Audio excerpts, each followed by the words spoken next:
भिलाई में high profile sex racket का भंडाफोड़। मकान नंबर 146/8 में एक महिला के द्वारा अनैतिक व्यापार की सूचना पर रेड कार्रवाई की गई। बंगाल और छत्तीसगढ़, बिलासपुर, बालोद, जसपुर और कोरबा से भी एक एक युवती शामिल।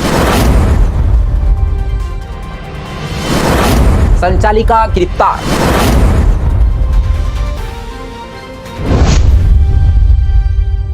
नमस्कार, जय जोहार, जय छत्तीसगढ़ में योगेश कुमार साहू और आप देख रहे हैं द छत्तीसगढ़। दोस्तों, छत्तीसगढ़ के भिलाई में पुलिस ने एक बड़ा संगठित सेक्स रैकेट का पर्दाफाश किया है।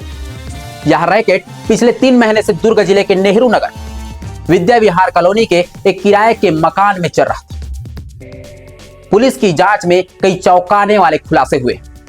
इस रैकेट को धनवंती रावत उर्फ रीना नाम की महिला चला रही थी। पुलिस ने उसे गिरफ्तार कर लिया है।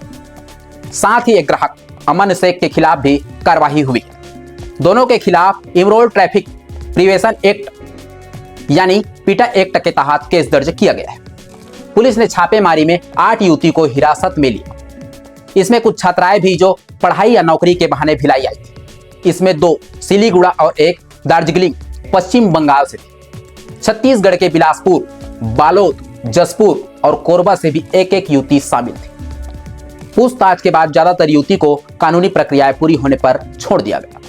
जांच से पता चला कि शुरुआत में यह सब महंगे शौक और पैकेट मनी के लिए शुरू हुआ था, लेकिन धीरे धीरे यह पूरी तरह व्यवस्थित नेटवर्क बनी। कई युवतियां आर्थिक दबाव या दिखावटी जीवन शैली देखकर इसमें फंस गई। मजबूरी से हुआ काम आदत और फिर शौक में बदल गया। रैकेट कैसे चलता था?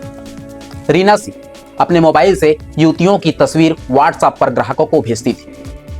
तस्वीर के साथ कीमत भी लिखा होता था। ग्राहक फोन पर पसंद बताते, सौदा तय होता, फिर QR कोड से एडवांस पेमेंट लेते थे। पूरी रकम मिलने पर युवती को ग्राहक तक पहुंचाया जाता था। इसके लिए एक दलाल भी था। एक युवती के लिए सौदा 6,000 से 10,000 रुपए तक तय होता था। युवतियों को 4 से 6,000 रुपए मिलते थे। दूसरे राज्यों से आए लड़कियों की कीमत ज्यादा रखी थी। ज्यादातर ग्राहक 50 साल से ऊपर के थे।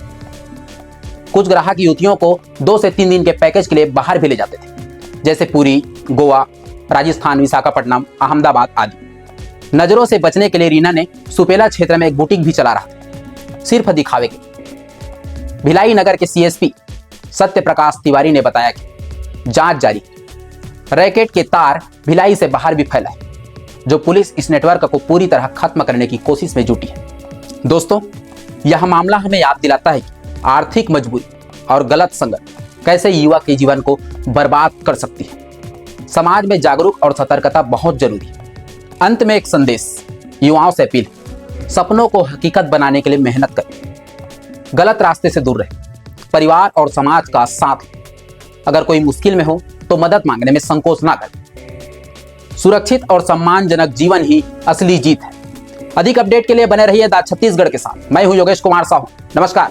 आज मुखबिर की सूचना पर दुर्ग पुलिस के द्वारा उप पुलिस अधीक्षक IUCW श्री भारती मरकाम के नेतृत्व में स्मृति नगर चौकी तथा महिला रक्षा टीम के सहयोग से अनैतिक व्यापार के संबंध में विद्या विहार जो स्मृति नगर चौकी क्षेत्र का इलाका है, वहाँ पे मकान नंबर 146/8 में एक महिला के द्वारा अनैतिक व्यापार की सूचना पर रेड कार्रवाई की गई है।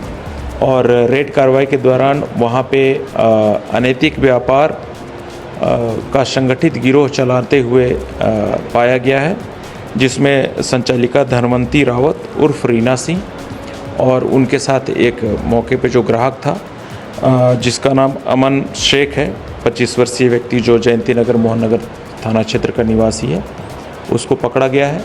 साथ में वहाँ पे बाहर से बुलाई गई 8 लड़कियाँ मिली हैं, जिनसे उक्त प्रकरण के संबंध में भी पूछताछ की जा रही है।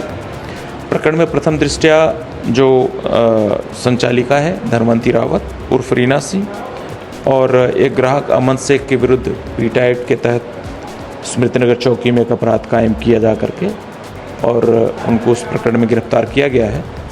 मौके पर तलाशी के दौरान उनके कब्जे से मोबाइल प्राप्त हुआ है, जिसमें बहुत सारी लड़कियों के फ़ोटोग्राफ्स हैं। वो लड़कियों का फ़ोटोग्राफ्स वो उसी मोबाइल से सोशल मीडिया के माध्यम से ग्राहकों को प्रोड्यूस करते थे और मोल भाव करके लड़कियों की सप्लाई करके और लड़कियों को वहाँ पे रख करके और ग्राहकों को बुला करके उनके साथ अनैतिक व्यापार करवाते थे। साथ में अनैतिक व्यापार में जो प्रयुक्त आपत्तिजनक सामग्री है वो भी बरामद हुई है और संपूर्ण कार्रवाई स्मृतिनगर चौकी में की जा करके और सर रीना का बैकग्राउंड क्या पता चलता है, पूर्व में कोई अपराध? रीना सिंह विगत कई महीनों से इस प्रकार का उससे पूछताछ पर ही पाया गया कि वो अनैतिक व्यापार में, देह व्यापार में जुड़ी हुई थी और संगठित तौर पे इस गिरोह का संचालन खुद कर रही थी। दिखावे के तौर पे उसके द्वारा सुपेला में खुशबू बुटीक सेंटर के नाम से एक कपड़े का दुकान चलाया जा रहा था, जो सिर्फ दिखावे के लिए था। बाकी विद्या विहार में वो किराए का मकान लेकर के यही लड़कियों को बाहर से बुलाती थी और अनैतिक व्यापार को अंजाम दे रही थी। कहाँ की थी, राज्य की थी या फिर अन्य राज्यों की? इसकी कोई जो मौके से लड़कियां मिली हैं वो लड़कियां कुछ वेस्ट बंगाल की हैं और बाकी कुछ 3-4 लड़कियां जो हैं वो छत्तीसगढ़ के अलग अलग जिलों की हैं।